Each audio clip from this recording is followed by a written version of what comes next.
brought to you by Silver Pumps. Top quality और consistent performance के लिए सिर्फ सिल्वर पंप्स नाम याद रखना।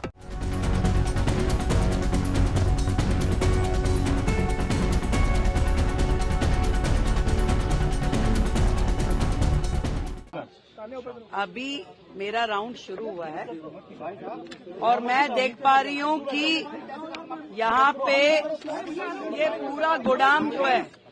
ये पूरा गोदाम जो है बुरी तरीके से भरा पड़ा है, जिसमें कि इनकी लिस्ट के हिसाब से 458 ऑक्सीजन कॉन्सेंट्रेटर्स यहाँ पड़े हुए हैं, वेंटिलेटर पड़े हैं 146, 36,000 पीपी किट यहाँ पर पड़ी हुई है और भी बहुत सारे मल्टी पैरा मॉनिटर्स पड़े हैं। इसके अलावा बाईपेप मशीन्स पड़ी हैं, बहुत सारी चीजें, मास्क पड़े हुए हैं, मैट्रेसेस हैं, बेडिंग्स हैं, ये सारी की सारी कोविड के समय से लेके अब तक पड़ी हुई हैं चीजें। और ये एक अस्पताल का मैटर नहीं है, ये हर अस्पताल के गोदाम ऐसे ही भरे पड़े हैं। जो कल मैंने हाउस में बोला था, करोड़ों रुपए का मटेरियल यहाँ पे मिट्टी हो रहा है।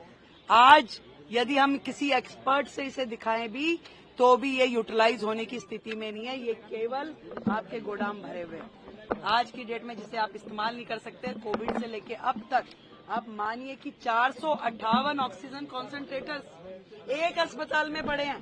बाकी के अस्पतालों की क्या स्थिति है? और जो 7 बिल्डिंग जो उस समय कोविड के समय में बननी थी, जो आनन फानन में इन्होंने संजय गांधी में उन्होंने पार्किंग में ही बना दी बिल्डिंग। यहाँ पे इन्होंने पीछे के एरिया में, क्या एरिया वो स्पोर्ट्स ग्राउंड था, उसमें खड़ी कर दी बिल्डिंग, जिसमें किसी भी तरह की अस्पताल के लायक कोई फैसिलिटी नहीं करी गई। अनप्लान्ड तरीके से केवल एक पोटा केबिन जैसा स्ट्रक्चर खड़ा कर दिया गया, जिसपे करोड़ों रुपए की लागत से करोड़ों। कहाँ है हमारे हेल्थ सेक्रेटरी? हाँ जी, आइए। ये जो पीछे का पोटा केबिन बना, वो कितनी लागत का बना हुआ है? अभी तक कितनी लागत लगी है उसमें? जो यहाँ पे कोविड के समय की जो 7 बिल्डिंग्स में से एक बिल्डिंग है, टेम्परेरी स्ट्रक्चर जो बनाया, हाँ, सेमी परमानेंट स्ट्रक्चर, वो यहाँ पे अभी कितना % पूरा हुआ है? 60% पूरा हुआ है। कितनी लागत से बना था ये?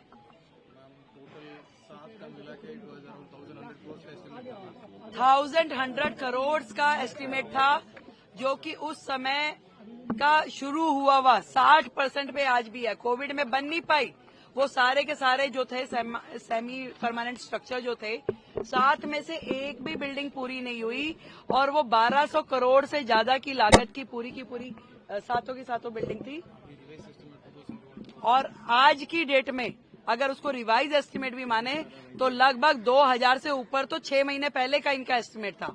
आज की डेट में अगर मैं समझूं, अगर हम उसके ऊपर 2,500 करोड़ भी खर्च कर दें तो वो बिल्डिंग हमारे लिए अनयूटिलाइज्ड है, क्योंकि उसमें अस्पताल में होने वाला जो इंफ्रास्ट्रक्चर है उसके पैरामीटर फॉलो ही नहीं किए गए हैं। मैम, केवल इस हॉस्पिटल की बात है जिसमें आपने बताया कि 2,500 करोड़ लगेंगे, या वो सभी?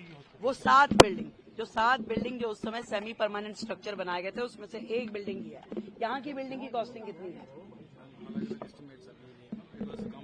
कॉमन एस्टिमेट था। बहुत गड़बड़ियां हुई हैं, इस तरह के आरोप सामने आ रहे हैं कि जो कॉन्ट्रैक्चुअल स्टाफ की हायरिंग हुई है उसमें बहुत। अभी मैं यहाँ इस बिल्डिंग में आई हूँ तो लगातार वो जो कर्मचारी थे वो चिल्ला रहे थे कि हमारी 6 महीने से तनख्वाह नहीं मिली। इस तरह का माहौल है। और मैंने तो पहले ही कहा कि दिल्ली सरकार के अस्पताल और दिल्ली सरकार का स्वास्थ्य विभाग खुद बीमार है। अभी इस तरह के न जाने कितने ही मुद्दे अभी खोज के हमें निकालने होंगे। जो लोग चिल्ला रहे हैं कि 2,500 दीजिए, पहले वो ये देखें कि दिल्ली सरकार वो किस हालत में छोड़ के गए, कितना करोड़ों रुपए का उन्होंने नुकसान दिल्ली की जनता का किया। आज इतना हजार सामान अस्पतालों में सड़ रहा है। ये एक अस्पताल की बात नहीं है, ये सारे अस्पतालों में इससे बड़ी सूचियां पड़ी। आपने खुद पूरे के पूरे उसकी गोदाम की हालत देखी, आप बिल्डिंग की हालत देखिए। कर्मचारियों को तनख्वाह नहीं है, अंदर इंफ्रास्ट्रक्चर नहीं है, चीजें नहीं है। इस बीमार हालत का जिम्मेदार कौन है भाई? आज हमें तो इस स्थिति में आप देखे जा रहे हो। हम इसके लिए प्रयास करेंगे चीजों को ठीक करने की। आपने पूरे के पूरे सिस्टम को डिफंक कर दिया। आज वो अस्पताल जिसमें हजारों मरीज रोजाना आते हैं, वो इलाज नहीं पा रहे। बेचारे डॉक्टर्स एम्बेरस है। मतलब यहाँ के एमडी साहब जो हैं, इनके पास 4 हॉस्पिटल का चार्ज है। क्या इतने बड़े बड़े 4 अस्पताल ये संभालने के लिए स्थिति में है? इतना ओवरबर्डन किया हुआ एक अस्पताल आदमी संभालने में दिक्कत है। आज जो रिक्रूटमेंट होनी है, आज जो उन्होंने भर्ती करनी थी डॉक्टर्स की, एमडीज की, वो सब नहीं किया, उस सबको गड्ढे में डाल दिया। आज 4 बड़े अस्पतालों का एक एमडी काम कर रहा है। क्या उम्मीद कर सकते हैं हम उनसे कि वो क्या अस्पताल को देखेंगे, क्या व्यवस्थाएं दे रहे हैं? ये जो आम आदमी पार्टी की सरकार है, केवल और केवल चैनल्स पे नौटंकी करने के लिए है। काम करने की दृष्टि से उनका हेल्थ मॉडल, उनका एजुकेशन मॉडल जीरो है, जीरो।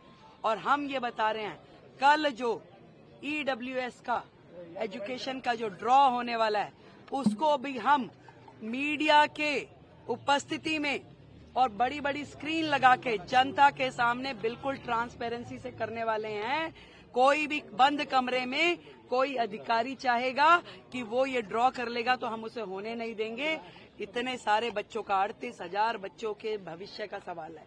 पूरी ट्रांसपेरेंसी से कल दोपहर को वो होगा, जहां पे आप लोग भी आमंत्रित हैं। आप सबकी उपस्थिति में बड़ी बड़ी स्क्रीन के साथ हम करेंगे।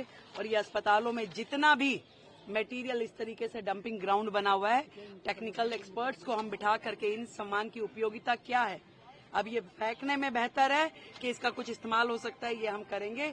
परंतु सच में बड़ा ही शर्मनाक है और दिल्ली की जनता के लिए बड़ा दर्दनाक है कि ऐसी स्थिति में उन्होंने दिल्ली के अस्पतालों को छोड़ा है। ऐसी स्थिति में दिल्ली की पूरी स्वास्थ्य व्यवस्था को छोड़ा है कि दिल्ली वालों के लिए शर्म से डूबने के अलावा